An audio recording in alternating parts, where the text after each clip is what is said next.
5월 19일 오늘 만나 성경 말씀은 민수기 31장 25절에서 30절입니다. 주님께서 모세에게 말씀하셨다. 너는 제사장 엘르아살과 회중의 집안 우두머리들과 함께 전리품의 수와 포로로 잡아온 사람과 짐승의 머릿수를 세어라. 너는 전리품으로 가져온 것들을 반으로 나누어서 반은 전쟁에 나갔다 온 군인들에게 주고 반은 모든 회중에게 주어라.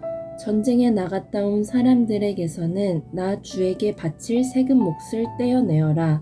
사람이든 소든 나귀든 양떼든 그 500분의 1을 그들에게 나누어 준 절반에서 떼어내어 나 주에게 바치는 제물로 제사장 엘르아살에게 주어라.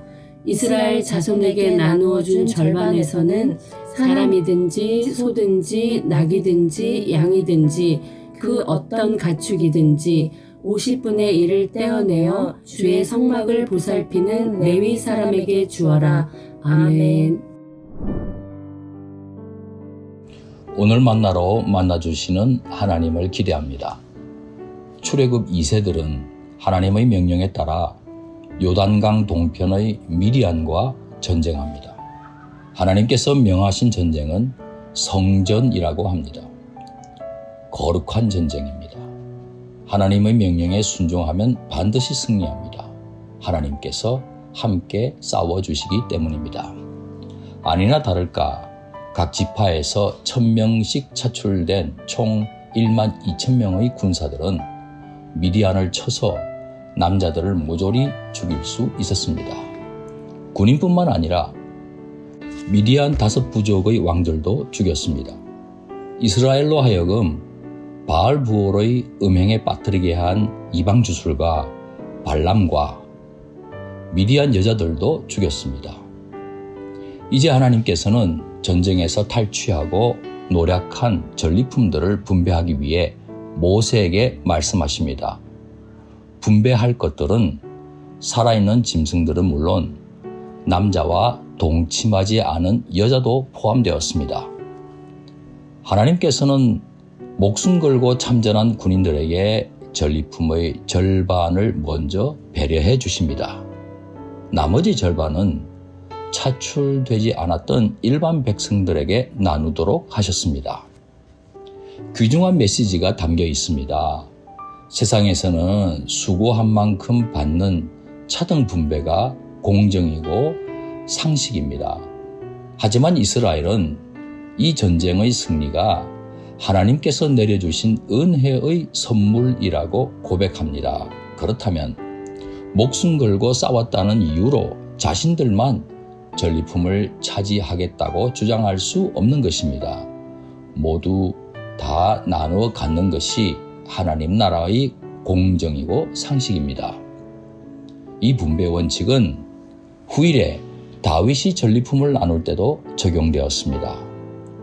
주어진 은혜에 감사하고 받은 그 은혜를 모든 이들과 나누는 것이 하나님의 정의입니다.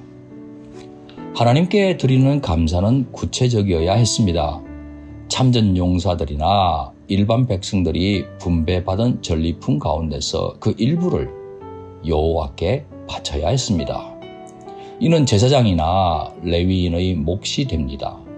제사를 주관하며 하나님의 성소를 지키는 거룩한 종들의 삶을 책임져 주시겠다는 하나님의 약속과도 부합됩니다. 오늘날 하나님의 백성이라는 정체성을 일깨워주고 진리의 길로 인도하는 말씀 사역자들의 수고를 우리도 귀히 여기는 것이 마땅하겠습니다. 그런데 미디안과의 전쟁에서 한 사람의 전사자도 나오지 않았다는 게 놀랍지 않습니까? 하나님께서 보호해 주셨다는 뜻입니다. 불순종과 불신앙 때문에 광야에서 진멸된 출애굽 1세들과 너무도 놀라운 대조를 이루고 있습니다. 미디안과의 전쟁에서 이스라엘이 승리한 것은 하나님의 약속을 앞당겨 이루어 주신 선취라고 할 수 있습니다. 다시 말해 앞으로 가나안 땅에서 누리게 될 승리를 하나님께서는 이스라엘로 하여금 앞당겨 경험하게 해 주신 겁니다. 은혜입니다. 나는 지금 어떤 적과 싸우고 있습니까? 사실은 적과 싸우는 것은 내가 아닙니다. 하나님께서 싸우시는 전쟁입니다. 나는 이 거룩한 전쟁에 참전하라시는 하나님의 명령에 순종해 가는 것입니다. 순종하면 출애굽 2세대처럼 승전합니다. 그러나 불순종하면 출애굽 1세대처럼 패전합니다. 자기를 숭배하고 자기 이익을 위해 수단 방법 가리지 않는 세상에서 목숨 바쳐 하나님을 사랑하고 내 몸처럼 이웃을 사랑하라 하시는 하나님의 계명에 순종함으로써 하나님께서 승전을 책임져 주시는 높은 뜻 사람 되시길 축원합니다. 기도하시겠습니다. 하나님께서 이스라엘 백성과 우리 자녀들에게 베풀어 주신 은혜가 놀랍습니다. 나에게 주어진 모든 것이 하나님의 은혜임을 고백합니다. 다른 이들과 그 은혜를 나누며 살아가겠습니다. 예수님 귀하신 이름으로 기도합니다. 아멘. 이제 두 가지 제목으로 함께 기도하겠습니다. 첫째, 오늘의 말씀을 따라 기도하겠습니다. 모든 것이 하나님으로부터 왔으니 내 것을 내 것이라고 주장하지 않고 필요를 따라 다른 사람에게도 흘려보낼 수 있는 믿음을 주옵소서. 둘째, 교구 및 청년 마을을 위해 기도하겠습니다.